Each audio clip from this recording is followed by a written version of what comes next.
I don't like the Wildcat because look how many times we ran it and it just I used to always have it. fizzled. It was horrible. What about Kyler Murray? If you put Kyler Murray on the field, If I just go out somewhere, I don't then know what I'm getting. why don't you use him? Kyler Murray can throw the ball. He was 12 14 for 252 yards, 2 TDs so far this season. So he's a good quarterback. He should throw the ball. Do you have anything that could be a better fit than the Wildcat? It's kind of like Well, actually,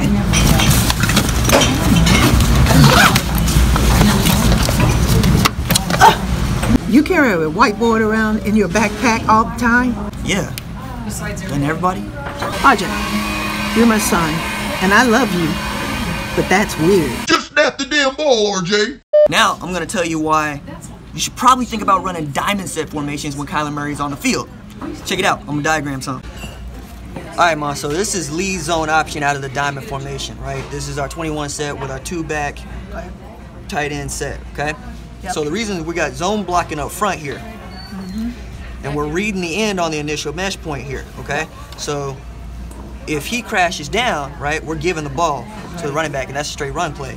But if he stays, QB is going to keep the ball, and we're going to read straight to number 2. Number 2 would be the free safety up here. Same thing applies, right? If he crashes down, we're going to kick the ball out, and we're going for 6, right? Yes. If he keeps it, you know, if he doesn't crash down and he tries to shake or take on Kyler Murray, that's a loss. Like, Kyler's going to shake him out of his boots. For sure. You know, so that's another reason why I like this is because it creates one-on-one matchups even in the run game. Now, the lead zone option is my favorite run play out of this for a running dual threat quarterback because, well, if we got a dual threat quarterback, let's use him. Amen. Right? Yeah. But also, you got an H-back over here who sealed the backside so that nobody can run him down here. And you get in your center, he's not even going to nose tackle. Nose tackle's not even going to know what's going on because why did the center go straight to the mic? Well, they went straight to the mic so he can clear out for this route over here. And all this over here, especially if we run into the field side, I mean, that's green grass. And if you got a Trey Sermon back here or a Rodney Anderson back here, you got somebody with some speed, it's going to the house every single time. As long as they don't go all the way out, they tend to run out. Yeah, well, I mean, and that's only if You the gotta end, cut. yeah, but that's only if the end knows how to play this technique. And most ends, even when they do, they overcommit because an end is naturally aggressive, right? So we're using their aggression against them, right? He's So, going for the quarterback. exactly, right? You're dependent on an end knowing how to string this out, and most of them can't. Okay. But what if the end can string it out? Well, if the end can string it out, then Kyler Murray's going to shake him out of his boots and go to the house. Okay. Well, this thing is let's go north and south instead of all that east and west. Well, let's talk about a north and south play then. Okay. All right, Ma, so you talked about a play that goes north and south. Well, this is a classic diamond set play that goes north and south. This is blur isolation, right? So the man getting the ball is this halfback. For OU, that would be Dimitri Flowers, or even another running back, but I like Dimitri Flowers for this play because it's a bruiser play. And the whole idea around this is misdirection. It's about creating this idea about a zone read mesh point, what it's not. So let's call the R here Rodney Anderson. Rodney Anderson will cross in front of a Kyler Murray or Baker Mayfield. And ideally, the whole defense would shift with him because they think he's getting the ball. And the end would try to stand up and read when really he's going to get blocked down by this tackle. But while he's doing this tailback here is going to go off this R's butt, and he's going to go get that strong side linebacker because that's the guy that we're really worried about in this play. Because as soon as that happens, the QB is going to hand this ball to Dimitri Flowers. He's going to hit that hole right there. And the only person he has to beat, ideally, is this strong safety up here.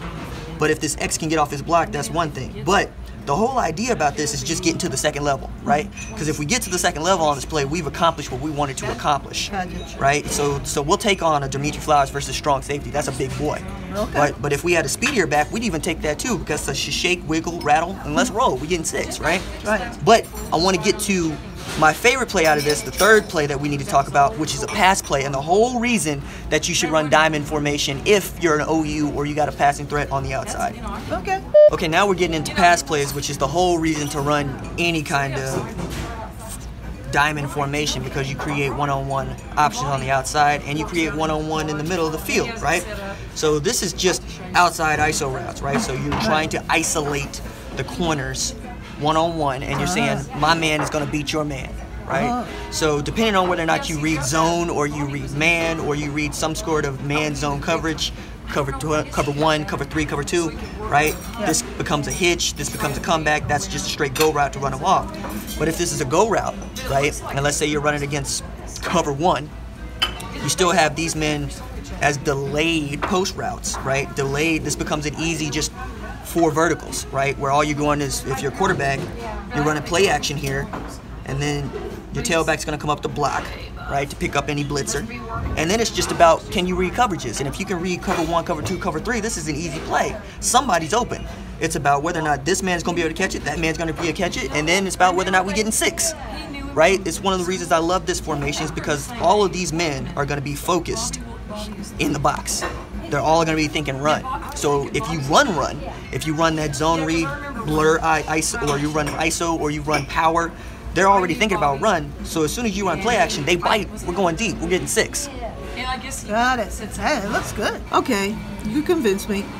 Oh, you should run the diamond set. So, anything else? Are you done? Yeah, I'm done. I truly. Can I play with the whiteboard now? He's 95. Don't make it weird. Yes. That's right.